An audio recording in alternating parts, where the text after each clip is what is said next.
Hello, this is Reverend Don Lewis coming to you from the beautiful metaverse, and more specifically from beautiful Danville, Illinois, homeland of the Corellian tradition. And this is Midday with Reverend Don. Welcome. And with me is my regular Wednesday guest, Krys Copeland from Corellian Publishing. Hi, Krys. Hi, Reverend Don. Great to be here. And as you know, if you regularly follow Midday with Reverend Don, you can type your questions or comments into whatever format you happen to be watching on, and they should show up here in our chat room. And we don't have the chat overlay on today because we have a guest, but we certainly will see them all and attempt to respond to them. And I hope everyone's having a good week. So far this week, I have been rather undiplomatically discussing diplomacy, which I think is a very important technique in working with organizations. And hello to Cassandra in the chat room.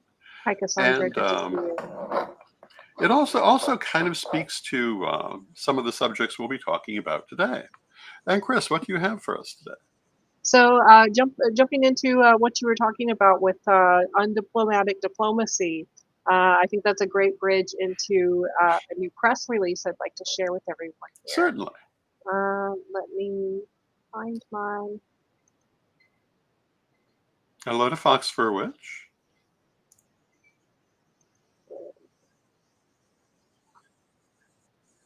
So as you can see here on this press release, Ed Hubbard is going to be returning with Witch Wars Defense Manual Volume 2, How to Win.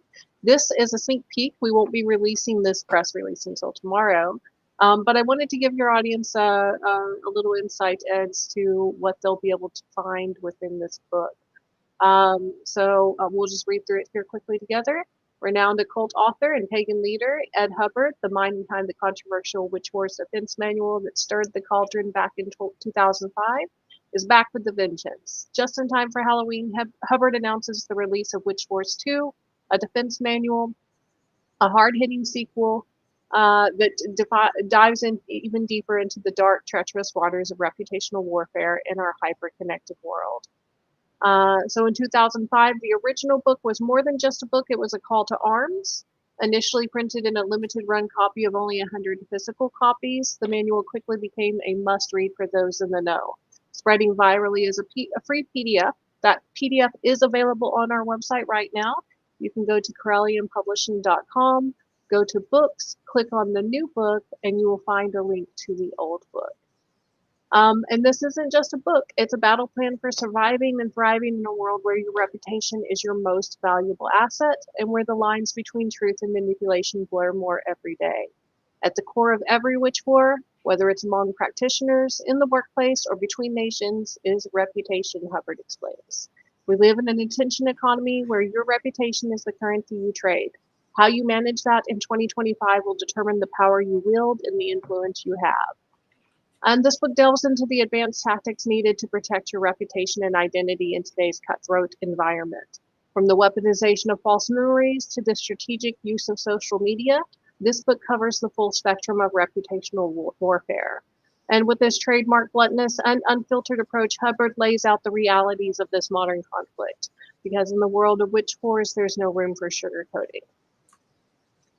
So that's a quick introduction into the book that will be coming out later this year. Very good. Yeah. We want to say hello to Renee in the chat room. Good to see you, Renee. Hi, Renee. Good to see you. So, and Fox for Rich as well is in the chat too. Yes. And one of the things to remark on is that although this is about witch wars, it also speaks to the wider cultural wars. Things like Christian nationalism and so forth. This is applicable kind of across the board. It's really applicable to any kind of conflict. But because of our particular background, it starts with witch wars. And when the first book came out all those years ago, it was absolutely infamous. Mainly because it explained what people were doing in these wars. And you'll notice they became far less frequent afterwards. And that's partly because a lot of those tricks no longer worked when people saw what they were. And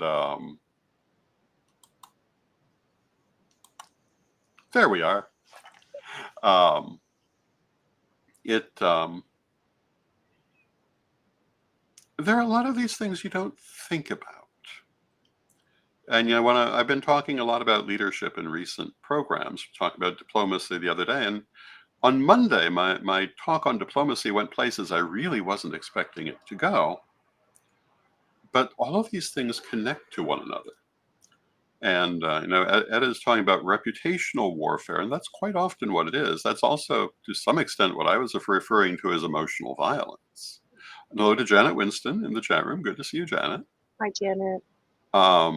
And some of the techniques that people have used are not always obvious if you're not familiar with them, which is why a book like this can be useful to any person who might face any sort of conflict. It is really about how to defend yourself against what may not be either straightforward or particularly honest attacks. In fact, they usually are not honest attacks. They usually are quite different. So I highly recommend it. I've always recommended the first one. I certainly recommend the second one. And it is always interesting to talk about this subject. And I often remark that for a period of about 17 years, we had at least one witch war every single year, sometimes several that we found ourselves involved in. There was a lot learned from those experiences.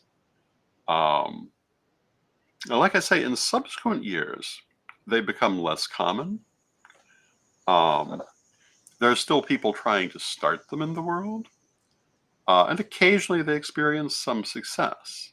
But knowing the kind of things that people do, knowing the kind of techniques they're trying to use, really gives you a very good defense against it. So, yay, Witch Wars Defense Manual. Yeah, and we already have an outline from Ed about what will be inside the book. So Yep. as you saw in the press release, probably one of the key points that will be in the book will be the Corellian succession wars as a case study for how witch wars are conducted and how to defend yourself and also how to walk away from them. So that's going to be very important. And I think this will really be the first time Edward has really commented on that situation. So that may be interesting to people.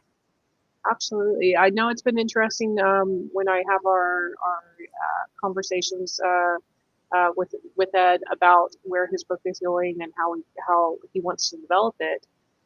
He often talks about his writing process as a way of processing what happened to him as well in that situation, and what his responses were, and maybe how he could have adjusted his approach and improve that outcome.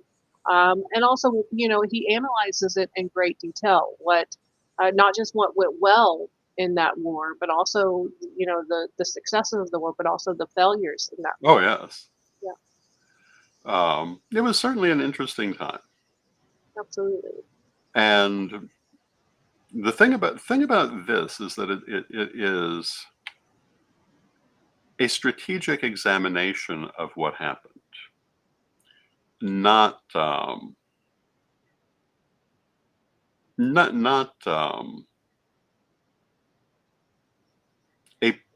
personal rant, but an examination. Because Edward's big thing has always been strategy and understanding how things work.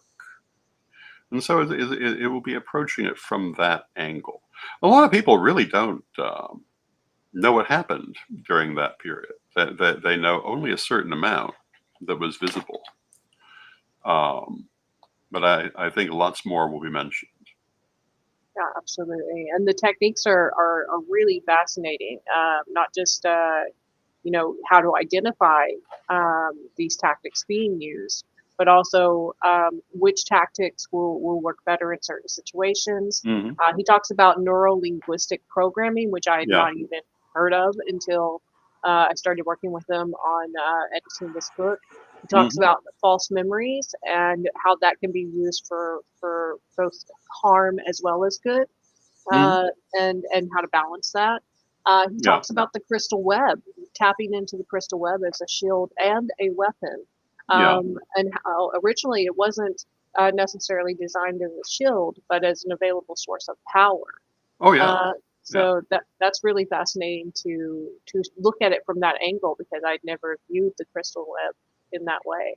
Well, when we use it for healing, that's the sense that we're using it in. When we use it to attune to cosmic energies, which is a frequent thing we do with it, we're using it as a source of energy, a source of power to aid what we're doing. So it has that aspect, absolutely. And But we I'm do sure he'll have. talk in greater detail than I will. Well, and also if you're interested in tapping into that crystal web yourself and creating an access point, we actually have a crystal web access point booklet in crystal Yes, we do. set on the website. It's available for $9.99 and includes the crystal and the booklet, so you can create your own point on the crystal web and tap into that energy as well as send energy into it for other pagans to use around the world. Yes, indeed. So that is available at CorellianPublishing.com. Yeah. Like everything we're talking about. Absolutely. And going on with some of the other things that Ed had planned in this book, um, he talks a lot about techniques for data and information control, how to uh, create informational buds or kind of tendrils to help collect information about what is going on in the community, Hmm. and then also how to make sure that your information and your data stays protected and stays unrecoverable from other people. Hmm. Um, and also how social media platforms like Facebook is being used as a battleground for reputational warfare and how Hmm. to defend in that. And again, although we're talking on the subject of witch wars, this is application has application far beyond that. Mhm. And so we're also kind of talking about the so-called cultural wars. Now, we want to say hello to Christina Crowley in the chat room. And she Hey, says, when Christine. did these wars start? Do they have names for the wars? Well, there's sometimes the particularly damaging ones are sometimes called the identity wars.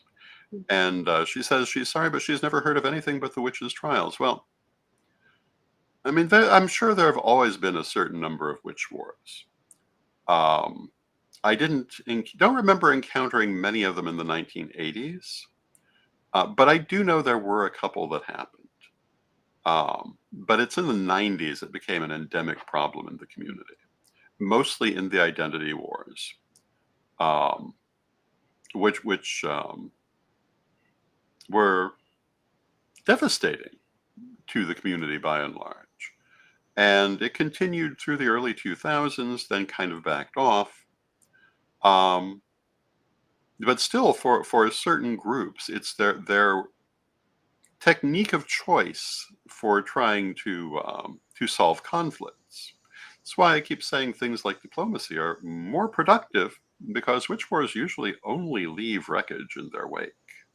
Yeah. Um, And I honestly wonder, I think there's a lot of evidence to support even that knowingly or unknowingly, there were people that came out of fundamentalist Christianity into our community and started planting the mhm. seeds for these witch wars, the seeds for these conflicts. And that could have That's an been from important people who point. were knowledgeable of what they were doing or simply running off of their programming from their previous brainwashing. And I think both of these have had an effect. And I suspect Edward will talk about that in the book because it certainly is kind of a thing. And that unconscious programming that some people from that background bring can be very destructive. And unknowingly so. They may Yeah, not have any clue that they're causing, they may have the best of intentions and they're still causing damage. yeah, and that's the thing. It's the outcome that you must have your eye on, not necessarily the intention. Um, I'm sure that most of the people who've started or taken part in witch wars would say they had the best intentions. And I don't particularly buy that, but I can believe they convinced themselves of it. Because more often than not, it was personality conflicts or liturgical tradition conflicts. And the identity wars were all over who could call themselves what, which was all about power. And what it did, it destroyed a lot of the communities that were involved, because they did destroy what they thought were their enemies in some cases, not all of them. Sometimes they just rebranded themselves and went right on ahead. But they destroyed themselves. I often talk about a certain group of elders who like to talk about nobody listening to them. Those wars are one of the reasons, too, that nobody's listening to them. They destroyed their own audience, together with being unwilling to reach out to new audiences. And I don't know if this is something that will be talked about in the book, but it's so possible to be your own worst enemy. And especially if you're not doing self-examination and considering your behaviors and tactics. And a lot of people just do it based on their feelings. And they don't stop to think, well, where did I get the idea this was a good thing to do? And sometimes if they just stop to think about that, they'd realize they didn't get it from a good place in the first place. But so often it's all emotional. And that's also what witch wars and reputational conflict in general, what it thrives on: emotional involvement, because it's almost never an intellectual process. Defending yourself against it can be. Dealing with it can be, and should be. You're not going to be successful if it's not an intellectual process.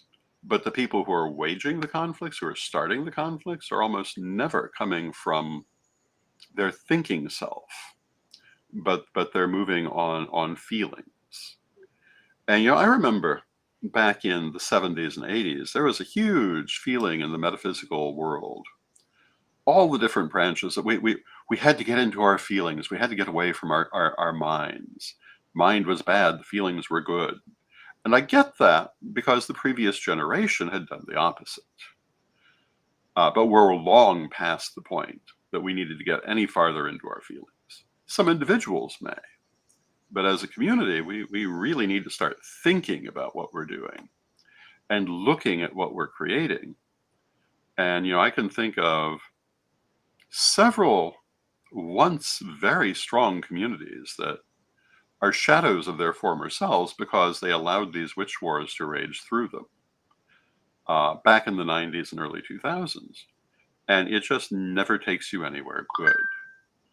As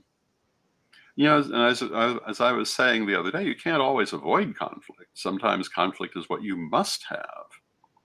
But that doesn't mean that you do it that way.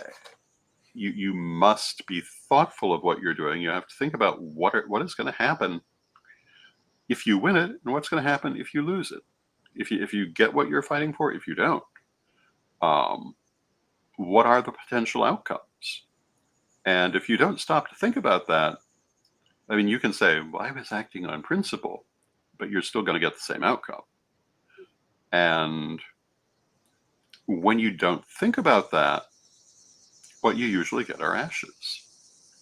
And again, I can think of, if I think back to the Chicago pagan community in the 90s, it was huge and vibrant, and some of the events were drawing thousands of people. I know that community has begun to rebuild at this point, but it's nothing compared to what it was. And for a while, it was all but non-existent. Most of the temples that I knew there flamed out in the witch wars, and either that or they went totally into hiding. But as for the community that was there, I'm not sure even most Chicago pagans remember that it was ever there. A similar thing had happened in Jacksonville some years before I got there. I've heard of it in other communities as well. It's not an uncommon thing. It's not even happened in just one Jacksonville. I've also been Yeah. witness to one in Jacksonville, Texas. So Yeah. yeah. And hello to Matt Hornick in the chat room, who says, I think that's a great point. It's often not considered Hollow victory. a hollow victory. Yeah. And that's, with witch wars, that's almost always what you're left with. Yeah. Yeah, you may control the entire board of your local community, the entire playing board, but if there's no one left on the board, what have you really won? If you cannot get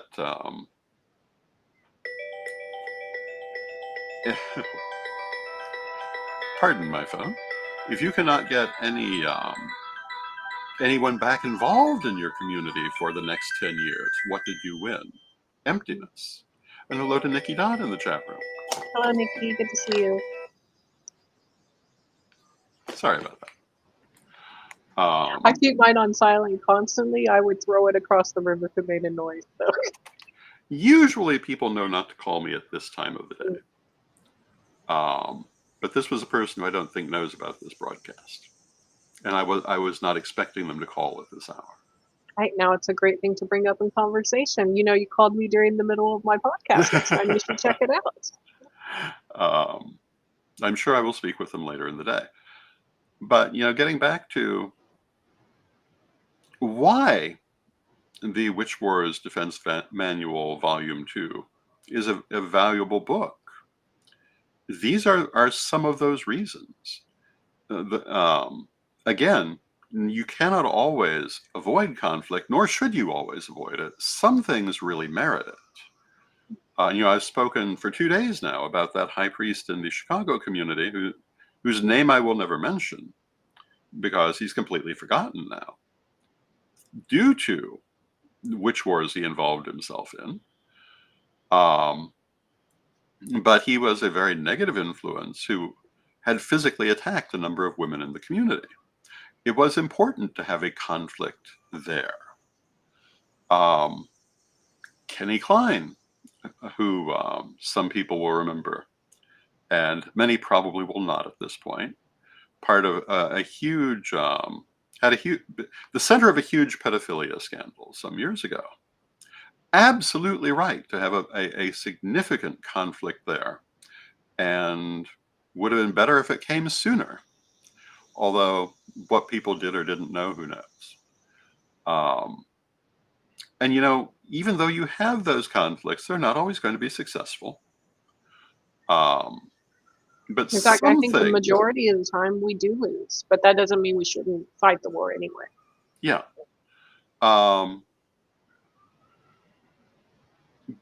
But when we're talking about witch wars, we're usually not talking about the things where conflict should be happening. We're talking about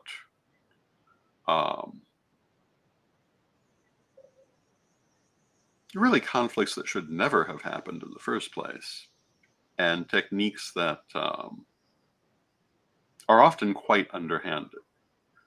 And Techniques it's always of amazed ego. me that some of the people who are willing to play those techniques will then turn around and act like they're very moral people, when they in fact had not behaved that way. And that's probably something that will be mentioned in the Witch Wars Defense Manual Volume 2. Yeah. I don't know where all he plans to go. If he goes through all the experiences that we've known, there's a lot to talk about. Absolutely. And Uh, not just with the case studies, but he also gives examples of the role of memes in reputational combat. yep. Egregores, human civilization, and how they've been used in this war. Hmm. And also this concept of existential isolation, feeling Hmm. like you're the only one that's going through this issue, or you're the only one that's dealt with that issue, and how Hmm. that's also a tactic from the other side to make you feel like there's nobody out there that will defend you and stand Yes. with you. And that conspiratorial thinking that plays into that, that if you try to step up and speak up, that you're going to be shot down. Hmm. Yeah. And well, I mean, it's these are all things you might not initially think about. And at this point, we are 4 minutes from the end of our half hour. Do we have anything else we want to talk about? Yeah, yeah, we'll have to get into more detail on this one next time. But I did want to touch on the fact that we're working on your new book right now.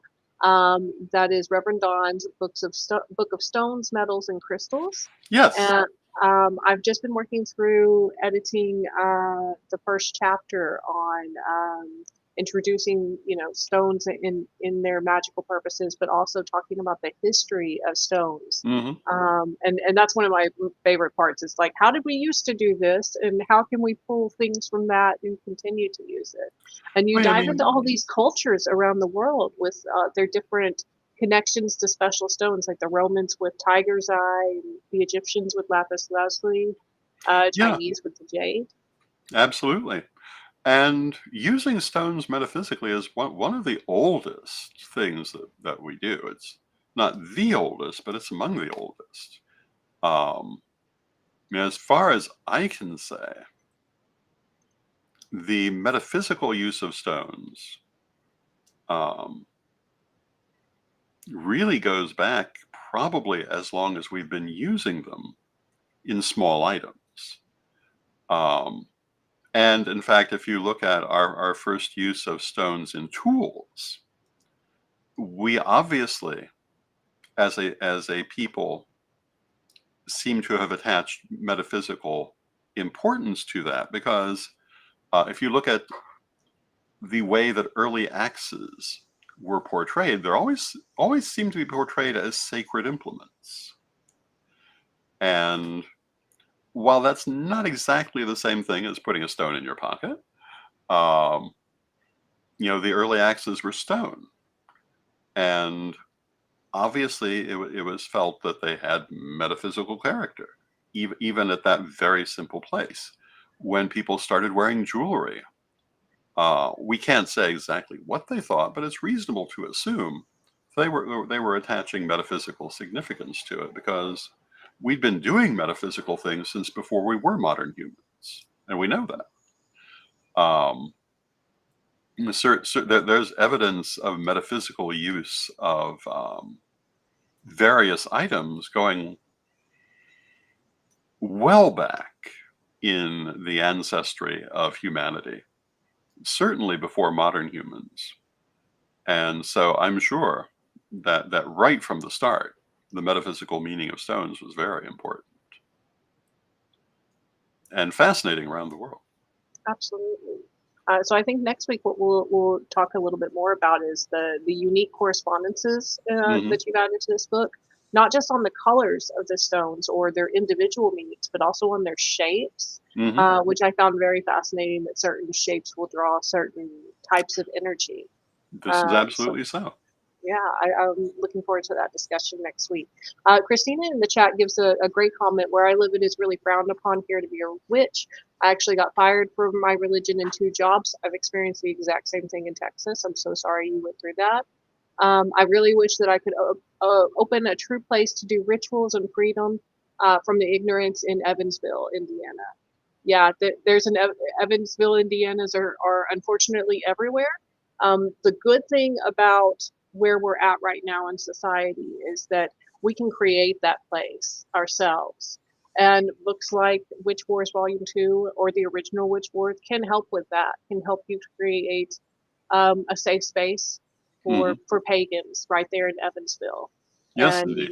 screw all the haters. You're still going to live your faith. Well, with that, we've come to the end of our half hour. So thank you for joining me, Krys. Happy to. And thank you, everyone, for joining us. And let us close with our prayer, as we always do. Divine Mother Goddess, Divine Father God, beloved ancestors, we thank you for all that you do for us in our lives. And we ask you to be with us as we go forward and to help us with the guidance that we need, and to give us strength and resilience as we chart our paths in the world. Beloved Mother Goddess, beloved Father God, beloved ancestors, we know you are always with us, but from respect, we thank you for your presence, and may you be blessed now and always.